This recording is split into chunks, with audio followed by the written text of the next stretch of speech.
internal team, and that seemed like a good place to kind of get the ball rolling on continuous improvement. You know, it was something that we had a lot of control over. We could start, you know, kind of breaking it down and seeing what we could do differently. So that was kind of where everything started. But we also looked at property management, and this isn't real estate, this is surplus property. So at the end of life, goods and equipment, the process that we use to dispose of that. And then lastly, we looked at e-procurement. And Alaska, we implemented our e-procurement system in 2015. We went from paper to electronic procurement pretty much overnight. And so the implementation, we're a very big state geographically, and we wanted a standard way for agencies to use it. And so there was kind of a learning curve of people getting used to, okay, what all can this system do? Once we kind of hit a plateau there, then we kind of came in and said, okay, let's standardize this process. And so we worked with all of our agencies to come up with a standard process there. And I would be remiss if I did not mention all of the people that were behind these three projects. It wasn't one or two people. There were a lot of people, and part of continuous improvement is making sure that the people closest to the work, the people actually performing the work, they have the best ideas of what we can improve, what can be done, what can be changed. And so, you know, I'm not going to go through all of these people because there were a lot, but these are the people that really, you know, got in, dug into our processes, figured out how it could be made better, and then did the work to make it better. So I just want to make sure that, you know, we acknowledge all of these folks. It was certainly a team effort, and you know, proud of all of the work that they did that helped us get to where we are now, where, you know, get to present. It's an honor and a privilege. So I want to talk first about our investment in this effort, in these efforts. So we're talking about these same three projects. Between the three of them, we spent less than $1,500 in hard costs. So the money we did spend was, you know, conference room space. Largely, we tried to, we did a pretty good job negotiating rates and getting that as low as we could. And there were some out-of-pocket expenses, personal out-of-pocket expenses for the facilitators. You know, we'd chip in and make sure snacks and refreshments were provided, just because our state procurement rules around food and drink is a little bit convoluted. So we said, you know what, let's just, we'll do this out of pocket. So, you know, add $100 here and there, but $1,500, we're not talking about a large investment. We had no new technology investments. We didn't have to go out and procure a big, you know, system to make this stuff work. We didn't have to get new software. We didn't have to get new hardware. This was all just looking at a process and making it better. We spent 4 days on the largest project, so that was our e-procurement project. We took a total of 4 days and, you know, broke it down. What are we doing now? Where's the waste? What's actually adding value? And then we started over from scratch, and people, you know, contributed to a transformed process that focused on delivering value. So every step that went into that new process was questioned. Why are we doing this? Does it have a purpose? So that was the largest project. You know, for the alternate procurement project that we did in-house, that was a matter of hours spread out over a matter of months that we worked on that. So we have a pretty large spread of time that these can take. But so 4-day event at the max. And then we met once a week for 3 to 6 months. So it wasn't, you know, okay, that's our new process, we're done. It was, okay, that's our new process. How do we make it work? How do we make that part of our day-to-day? And so we would get the team together once a week for, you know, up to 6 months. The 3 months was that property management, 6 months was the e-procurement, and say, all right, people took on various tasks. Where are we at with that? Have you hit a roadblock? If you have, what can we do to overcome it? You know, do we need to escalate? Do we need to talk to somebody else outside of the team? So we just made sure that we kept the ball rolling. And that's a really key part to all of this. Is you can't have a continuous improvement project be that thing you did once and forgot about and just, okay, it happened. You really need that investment in making it happen. And these processes, we're going to visit again. So we've already improved them. We've saved all this time and saved all this money. Now it's getting close to, this was 2017 and 2018, it's getting close to time that we revisit these processes and look for improvements on the improved process. That's what makes this process continuous. And lastly, in an ideal world, we're all, part of our job duty is looking at what we do and feeling empowered, feeling authorized to make improvements as we go. Sometimes we might have to run it by somebody to say like, hey, I want to do this. Can I have your support in trying it? Sure, try it, try it small scale, see what happens. So ideally, that's part of our just day-to-day existence, doing work in state government or whatever government, whatever workplace we might be in. But some people do want to attach a cost to that time that was spent. And actually that's great, because that gives us a really good way to determine how much we are saving, because a lot of what we did was about saving time for employees involved in these various processes.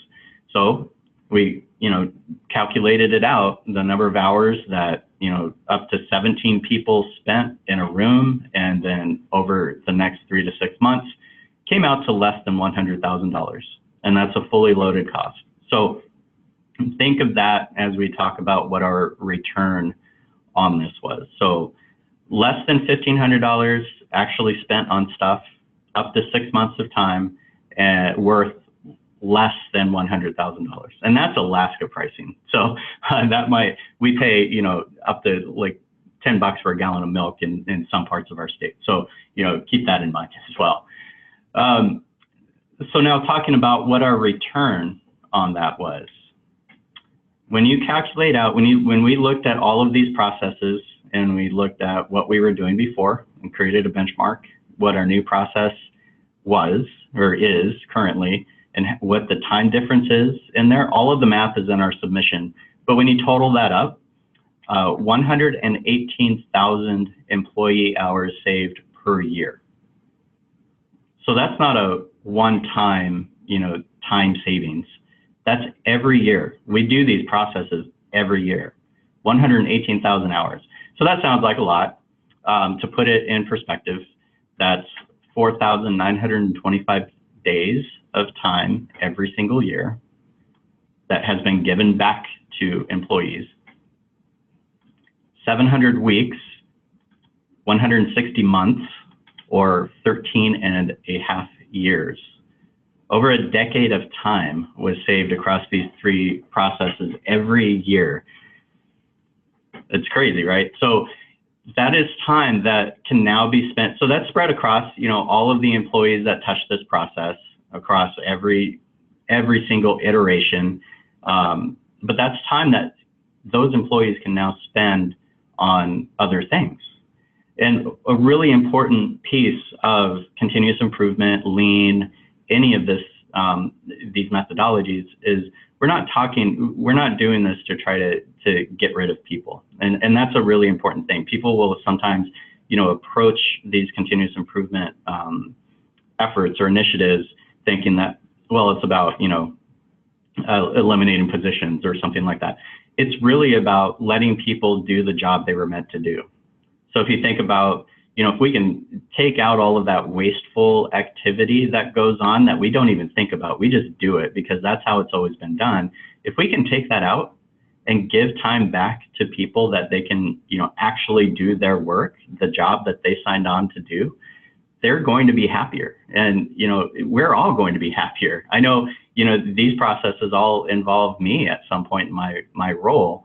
And it's really great to see, my team is, humming along with these processes. I'm involved, I'm in the loop on them. I know exactly what my role and responsibility is, where before it was, maybe not that clear. So again, it's about having people be more they are feeling more valuable to the organization, to the team, and as a result, it's like falling in love with your job again. It's crazy, but we'll talk a little bit more about that as well.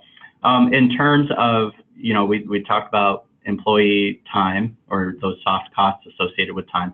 So 13 and a half years, when we did the math, comes out to about $6.1 million worth of time saved every year. So those are soft costs. Those aren't, we're going to see a $6.1 million return to our general fund, but that is time that can be spent doing things that does produce a savings, or that does, result in value added benefits to the state. And so when you look at that in terms of what we spent to get there, we're talking about a 6,100% return on investment. That's pretty good, right? So now I know you're thinking, that sounds awesome. We've heard this before. How do we do any of this? Or, this is just another fad. It's really not. Continuous improvement has been around for a very long time. We're talking since the 50s, 40s, 50s. So none of this is rocket science. It's not new. It doesn't require new technology or anything. It's really just a matter of building a culture and changing the culture in your workplace to focus on delivering value and eliminating waste. And so if we are in procurement to deliver value, that's usually, our primary objective is to say, look, we, are ultimately at the beck and call of the public. That's who we want to deliver value for. We have our various customers, but ultimately it's the public out there, which includes ourselves. The opposite of that then is waste. If we can get rid of waste as much as we can, then that's more time spent delivering value. How can we then identify what is wasteful? This acronym was one of the first things that myself and my team learned, and it was awesome. It helped us see the world, like literally personal life, professional life, everything, helped us see things in a different way. We could identify what was waste and what was value added. So downtime, the D stands for defects. In our world, that's a typo. It's a form that's not filled out. In our personal life, it might be, we buy something and it's broken and we send it back. That's a defect. Overproduction, this is batching things. There's a little saying, batching is bad, variance is evil. So batching, this is one of the worst ones, because when you batch a job, like, okay, we think we need to do 50 of these. We're just going to bang them all out at once. It actually increases the chances that you'll run into or incur these other types of waste, because you're so focused on production. You might be duplicating a defect each one of those 50 times, and you won't catch it until the end. And then how many of us have been asked to do work just in case, and then nobody ever asks for it? That's overproduction. It's wasteful, and we want to avoid it as much as possible. One of the things the very, very first things that we looked at, that my team identified as, a problem that we wanted to dive deeper into, was what we call the top 20 report. And this was this savings report that we would produce annually. And we talked through it and figured out that between, the team and myself, we spent about 750 hours per year on this report. And that's a big number. We could spend 750 hours doing other things, right? We finally got to the end and asked, who asks for this report? Nobody knew. Even I didn't know. I know we did it. I know we'd always done it. I've worked for the state for 20 years. I didn't know who was actually asking for it. And so it's like, well, maybe we collect the data this year and maybe don't spend 750 hours compiling this giant report and see what happens. And sure enough, no one asked for it. We have different ways to report that in a much more automated way now, because it still was valuable information, but not to the extent that we were we're producing that report just in case. So overproduction is a big one. Waiting, obviously, any time that you're waiting for something to be done, an approval, waiting for the copy machine to finish, that's wasteful time. Non-utilization, this is another big one in our space, because if we have a teammate, an employee, a colleague, somebody that's not being asked to use their brain, we're just following a process for the sake of following process and not thinking about it, that's non-utilization. We want to make sure that we're utilizing people's talent as much as we can. It makes them feel, more needed and valuable. It produces more of a result for everybody. It's just a better way to approach what we do. Transportation, this is anytime we have to send an email off to another office to get an approval or get feedback. We might have to, DHL, or DHL doesn't do domestic anymore. That dates me a little bit. We might have to FedEx overnight a set of forms somewhere to be reviewed and signed and sent back. If we can eliminate that, a lot of what we do has been converted to electronic. And so that eliminates a lot of that wasted time just waiting for something to get from point A to point B. But even then, does it even need to go from point A to point B? Can we figure out another way to do it? So that's kind of what we think of when we say transportation. Information. In manufacturing, the I here is inventory. There's a cost. In some of our world, if we have a warehouse, inventory carries a cost, right? Same is true for information. If we're collecting information that we don't need, there's a cost to all of that. There's a cost for the person filling it out. There's a cost for the person who's reviewing it. And then there's a cost to store it somewhere, whether it's hard copy or electronic. There's a cost to all of that. So we want to minimize the information that we're getting so that we're only getting the information we need when we need it. If that makes sense. Just in time information, really. The M is motion. So anytime we have to move within our office, and it honestly, like when we talk about continuous improvement, it's not just in a process of like, dealing with alternate procurements or e-procurement. It could be something as simple as, when we build a continuous improvement culture, people within that workplace will do things like, oh, hey, we do a lot of work at the copy machine, but the recycle bin is, 15 feet away. That's motion. I have to walk, that 15 feet to take, paper that's being recycled over to the recycle bin.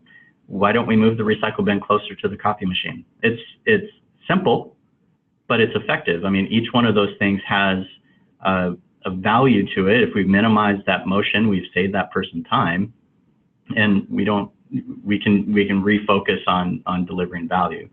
So all of these things can be really small opportunities, but they all add up. So that's motion. Intra-office movement of things. And then excess processing. So anytime we do more than what is asked for or what is required, and I want to make a distinction.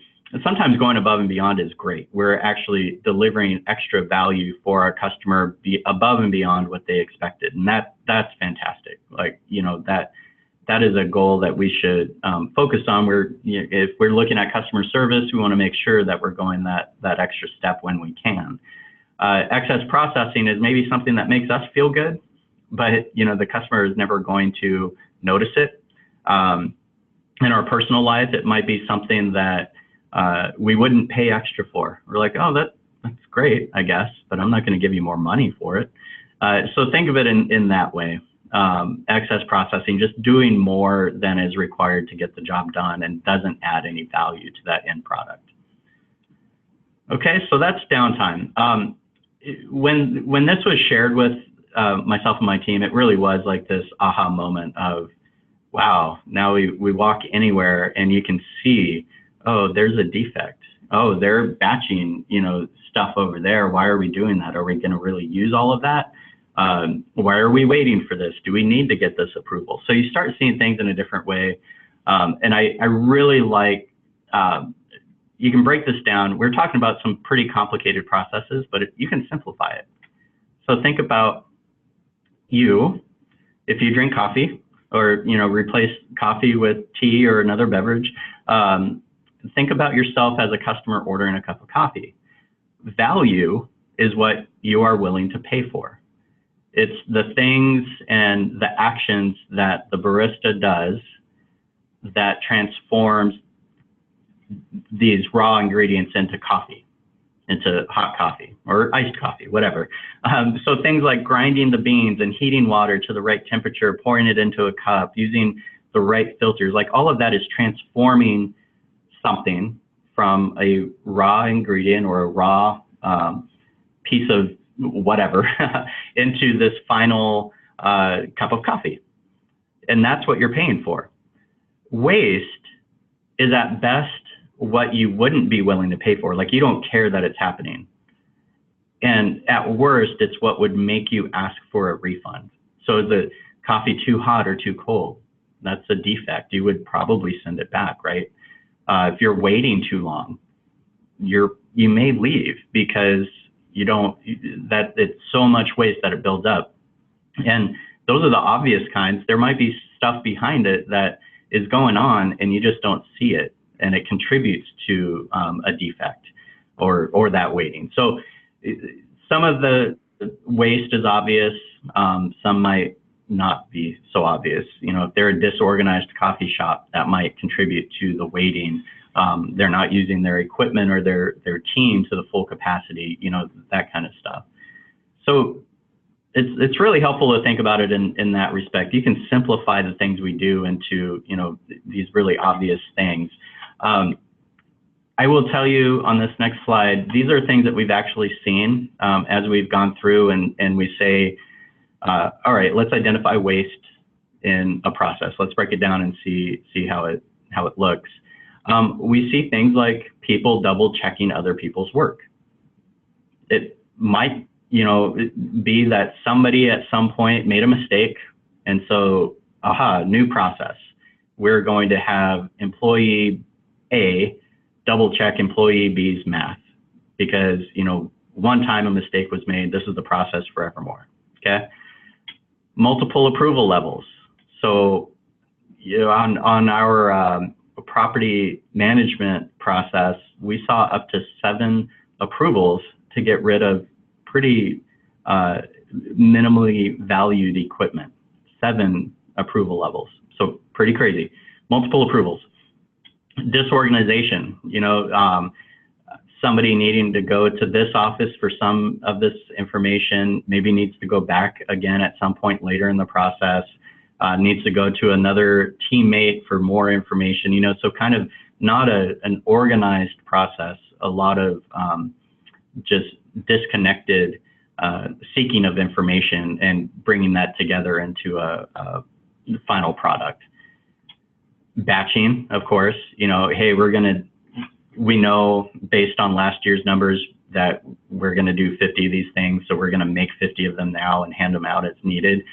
Oh, you know what? Maybe we only did 20. Maybe our, a budget took a hit and only 15 of these were authorized. So, there is a downside to batching. Underusing talent. Again, going back to like that double checking instance, if we're not trusting an employee to do the math correctly, what does that say, about and these were, professional level employees. These are people that should be able to do math and be held accountable for doing correct math. And maybe it's necessary, for somebody to take a look at it at some point to say, yep, okay, it's out the door now. But this was down to a level that, okay, I'm double checking your math. If you made a mistake, I'm going to fix it and send it out. That doesn't have the person use their brain, right? That's not holding them accountable for the work. We should have been going back to the employee and saying, hey, we noticed this. What happened? How can we fix it? And what I like to do with this, so these are things we've actually seen in our processes: double checking, multiple approvals, disorganization, batching, and underusing talent. Now put this in context of ordering coffee. Okay, think of standing in line, waiting for your coffee, you place your order, you see your coffee get made, and then you see the barista turn to somebody and say, hey, can you double check this coffee for me and make sure I made it right? That would strike you as odd, right? Or, oh, hey, yeah, I have your coffee ready, but I'm gonna have to run it to my manager and get their approval on it, and they might have to send it to their supervisor to get, you know, that second level of approval. Or watching your barista say like, oh yeah, I have your order, but I'm gonna have to go across the street and get the beans, so I'll be right back. And then when I get back, I'm gonna have to go get the cups. They're in the back room. That sort of disorganization, or having them say, you know, I'm batching orders right now, so I'm gonna make all 15 coffees at once. You're number 3 in line, so you know it's gonna be a little bit of a wait for you. Or the opposite of that is great news. You can get your coffee now. It's the 15th one I made, so it's been sitting out the longest, but it's yours. So that kind of, when you think of it that way, it's a little bit absurd to think about it. And you know, obviously we're doing work that isn't making a cup of coffee. We're dealing with the public's money in procurement. But really, when you break these processes down, when you look at it that way, it is kind of, it can get silly at times. Why are we having people double check other people's work who are fully capable of doing that work? And when you think of a barista, if they make a coffee incorrect, they get feedback that, hey, you know what, I want a refund on this. They're probably going to get trained on, oh, here's what you did wrong. Here's how to make it right. I think we can all agree on that. And, you know, outside of our work environment, that's what we see in our personal life. We need to bring that kind of approach into, and it's hard. We're in government. Things are done. We're very risk averse. We don't want to always try new things, but there is a way that we can adopt and kind of foster this culture. And that's where continuous improvement methodologies come in. So great, now what? What do I do? It all sounds fantastic. How can I apply that to what I do in my office? Well, I want you to try this at home. So pick a process. You know, when you're done, think about things that you do on a pretty repetitive basis. Maybe it's something that some level of approval that you add to a document, or it's something your team does, but pick a process that you do fairly regularly, draw it out. So process mapping, this is a big deal. And when we were looking at alternate procurements in our internal group, all we did was sit in a conference room, just got the whole team together, sat in a conference room. I had a marker and a whiteboard and said, okay, when we get these alternate procurement requests, what's the first thing we do? Oh, it goes to a contracting officer. Okay, great. Draw that up on the whiteboard. Contracting officer, and then they do what? Well, they review it. Okay, review. Do they have questions? Yes. Okay. If they have questions, what happens? It goes back to the agency. They communicate with the agency. And so we just went through that process step by step and drew it out. And what's amazing about mapping out a process is you see steps that maybe nobody knew existed, or that nobody knew where it was happening, and now you can see it. And so especially when you start dealing with multiple agencies, you know, procurement works a lot with finance, right, or our fiscal office. When you map out a process, you'll get to see all of those interfaces where we might send something to finance and then, you know, wait for them to do something. If we have them in the room, they can tell us, oh, this is what we're looking at, and then we send it back to you. And so we go back and forth that way to in this process map to make sure that we capture everything and can see it. And so it's really important then to have the people doing all pieces of the work in the room. So in this case, for our alternate procurements, we knew, okay, this is the team. This is the whole team that reviews these.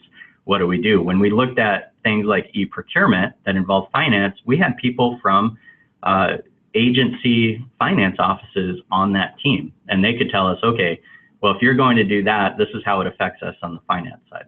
So that's just drawing it out. It sounds more, I think I just made it sound more complicated than it needs to be, but really at its most simple, if you're looking at a process that you do just personally, you could just take a piece of paper and just map out what you do.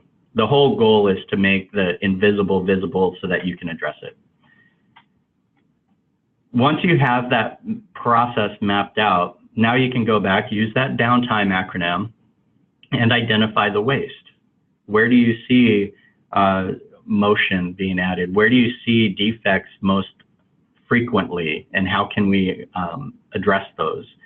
So again, for our alternate procurement process, we would see a lot of typos, or a lot of, our favorite was the date required, basically the deadline that this needed to be turned around in was ASAP. Okay, as soon as possible. What does that mean? It means nothing, right? As soon as possible. Well, okay, we'll get to it when we can. What we did to address like that one particular tiny little issue, we really use those deadlines to prioritize our workload. So in the form we developed, you can only enter a date, things like that. You can only enter a dollar amount where dollar amounts are asked for.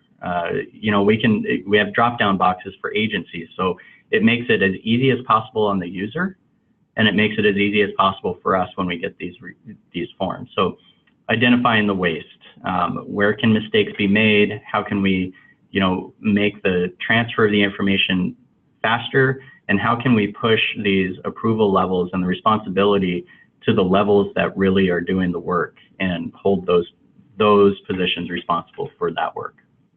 And then education, you know, how can we educate people on what their job really is? So once you've picked a process, you've drawn it out, you've gone through and identified the waste, everything that's left over is going to be value added, right? Those are steps that actually add value or transform that process.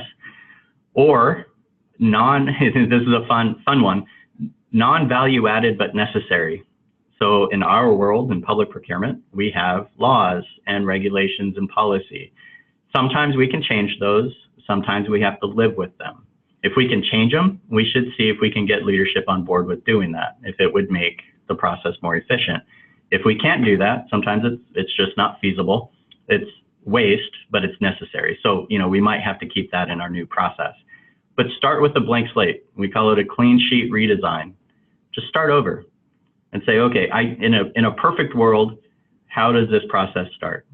And then for each step that you add, make sure that it's adding value. If there's waste that you see there, ask, how can we reduce that? So draw out a blank slate and really aim to transform the process. That's our end goal. We want to delight the customer. We want them to go, wow, that went really well. So that's our end goal, delivering value, eliminating waste. Some tips, when you go to try this at home, don't force change. This is a cultural movement, really. You're trying to foster an environment that looks for these kinds of opportunities and celebrates them. And that's not going to happen overnight. In fact, it may take years, you know, probably 2, 3, 4, 5 years to really start seeing where people are like, hey, here's the process. I think we can make this change. Can we make it happen? You know, it's going to take time. Change is hard. Don't force it. I mean, think about the last time you moved from one house to another. How many times do you try to take that old road back or the old way to your old house, right? So we're asking people to do that in something that they do every single day. So it's hard, and we need to recognize that when we're introducing these kinds of new processes or new way of thinking about how we can approach our work. Start small. We started with that really small internal piece of a process and then turned around and worked with our agencies. All right, we can turn these around in a matter of days or a matter of hours within our office, but we're seeing delays outside of our office. Agencies, how can we help you? And so we work with them. Okay, we have this working really well. Where are you running into problems? Oh, our project manager, they don't always understand the process. Do you have educational guides? Well, no, we don't, but we can create those. And so that kind of just iterative, we're always making incremental improvements to the process. It saved us a lot of time. Celebrate successes. We have a lot of high fives in our office. Oh, you found this, we made it happen, awesome. Or you found this and we can't quite make it happen right now, but that's great. We're gonna put that on the to-do list and try to make it happen as soon as we can. So celebrate the success, engage those doing the work. We don't want to be any of us saying, oh, hey, I thought of this great idea to improve the work that you do on a daily basis. Nobody, I would venture to guess that nobody on this webinar likes being told that the process they do has been changed without any of their input. It happens for sure, but it's not the best. And maybe that change, if we had had input, we could have pointed out some drawbacks or some other ways to approach it. So engage those actually doing the work. And really, like, the whole goal of this, encourage and foster a continuous improvement, or CI, a continuous improvement environment. That's where you're going to start driving that culture of always looking for what can we improve and how can we do it. And then lastly, focus on progress, not perfection. There are so many ways to say this. Don't let perfection be the enemy of progress. There are a lot of quotes and idioms around it. Forget perfection and focus on optimal. Like, no matter what you do, you want to make sure that you're moving forward, that you're making these incremental steps towards improving a process or improving how you approach work. So focus on that. If it's a baby step, that's great. We say around our office, 2 steps forward and 1 step back is fine. No steps forward is not fine. That's where, we kind of sit and revert to, oh, this is what we've always done because it's more comfortable, or that's how somebody, showed us how to do it 30 years ago. And in procurement, we run into that a lot. We have Band-Aids on our processes because, there was a controversy at some point. And sometimes it makes a lot of sense. Sometimes it's, a lot of work for something that happened one time out of, tens of thousands of iterations. So focus on that progress, not perfection. And if you're inspired by the ideas here, if you're inspired by learning about what constitutes waste and how we can, make things better, there is a ton of information out there about continuous improvement methodologies. And this is the path that we went down. And if it works for you, that is awesome. That we want this to be, as transferable as we can. I think there's a huge opportunity for continuous improvement within public procurement.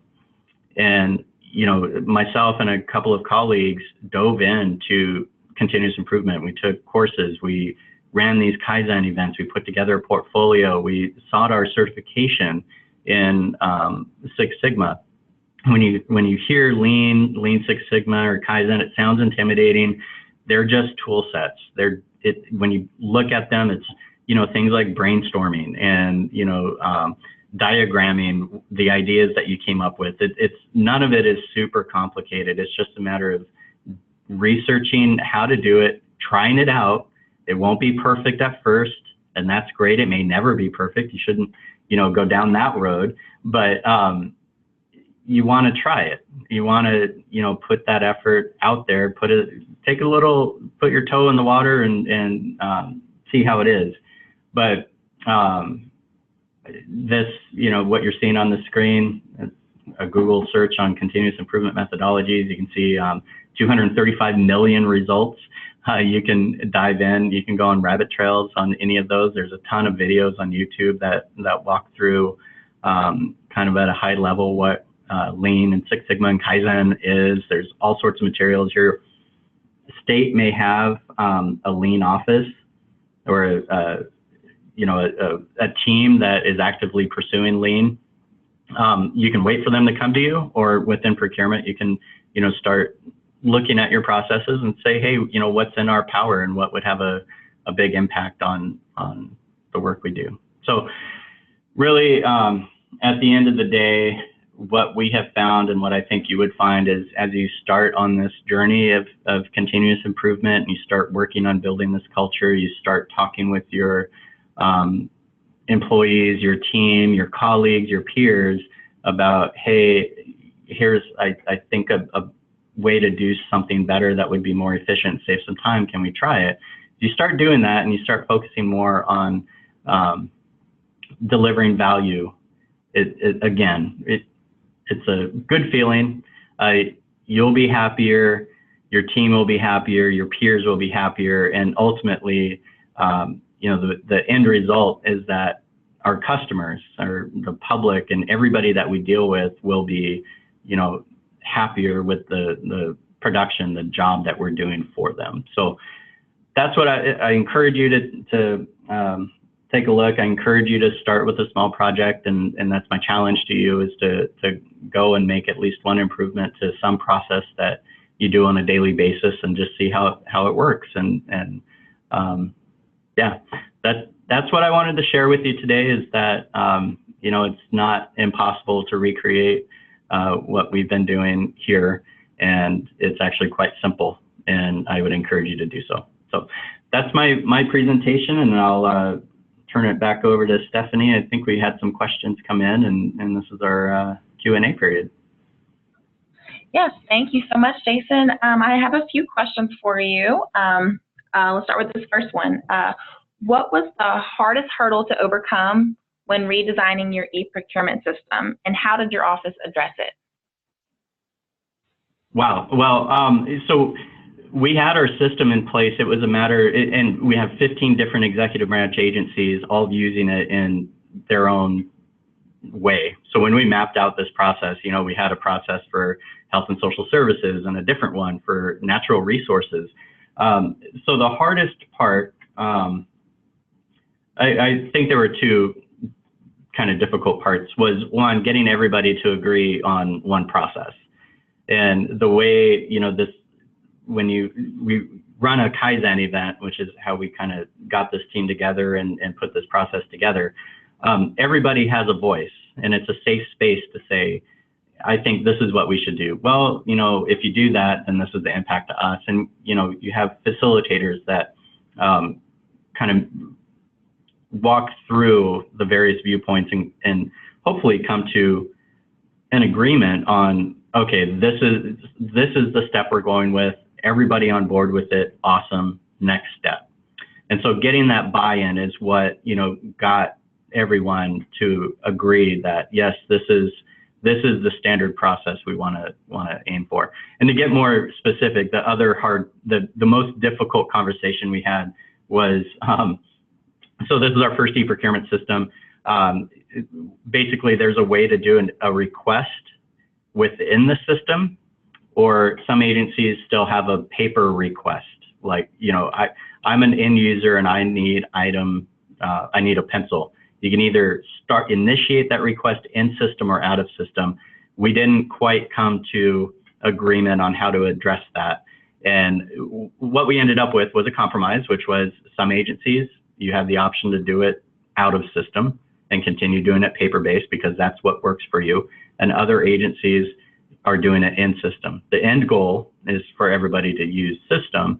And so when we revisit this process again, we'll look at that and say, hey, are the agencies still using paper? Is that still something that needs to happen, or can we move that in system? So more technically, that was probably the biggest hurdle for us. And we address that just by, on the future state, that's the only piece that kind of pops out of that agencies have the option to pop out of the system on.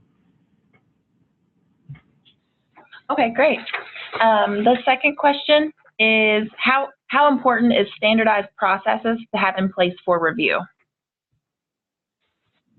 Standard work or standardized processes, it's super important in terms of when we're looking at continuous improvement, and having a standard process across an enterprise or across an agency. The really cool thing about a standardized process is when there's a problem, it's very easy to determine where that problem originated. It's much easier anyways, relative to having 15, 30, 40 different ways to do something and something goes wrong. You don't know which, of that spaghetti of processes that error occurred. But when you have a standard, you can say, oh, this problem happened. Let's look where in the process it happened. Here it is. Oh, and here's what caused it. Defects tend to stand out more in a standardized process, and they tend to be a little bit easier to solve. And if you have everybody starting from a standardized process, so I would say very important. Okay, and we have one more question, and that is, it says, we all know that in state government, documentation is everything. When you began reviewing your office's current processes, did you find a lot of duplicating in documentation?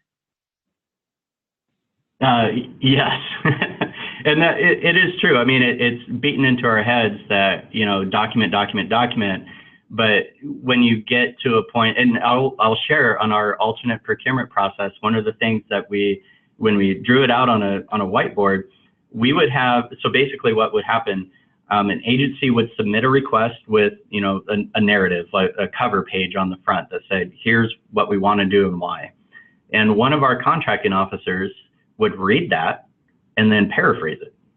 They would say, here's what the agency wants to do and why. Sometimes it got to the point of even copying and pasting some of the paragraphs out, because that's a really good way of saying what the agency needs and why. So they would, get this narrative, basically rewrite the narrative in their own words, and then give it to a manager to review, and then it would come to me. So we were duplicating information and duplicating documentation, and then adding approval layers, that didn't really need to be there. I can trust our contracting officers to do a thorough review of the information that the agency gave us. So we have now that what we were able to do just by, mapping that out and seeing like, oh, contracting officers, do you think that you're adding value by rewriting what the agency wrote? No. What if we didn't have to do that anymore? It saves time. And so now we ask for only what's needed. And it turns out that the narrative that was coming in, I mean, we didn't really need that anyways, because it doesn't comply with it's not useful under our statute. So we were able to eliminate that and then put back onto the agency the responsibility to give us the right information. And now if we don't get it, we send it back to them. Whereas before we would call them up and maybe spend 3 weeks helping them collect or telling them what information to collect. Now we teach them what information we need, and they are responsible for collecting it. And if they have a hard time, of course, we can always answer questions and help them. But instead of, getting 1 page and then we help build out, 30 pages, it's, well, you're trained and you know how this works and you know what information we need. We're going to, give this back to you, and, you can work. So that may have been a little bit more detailed than was asked for, but we tried to eliminate as much of the duplication as we could, while still maintaining the level of information we needed to make a decision.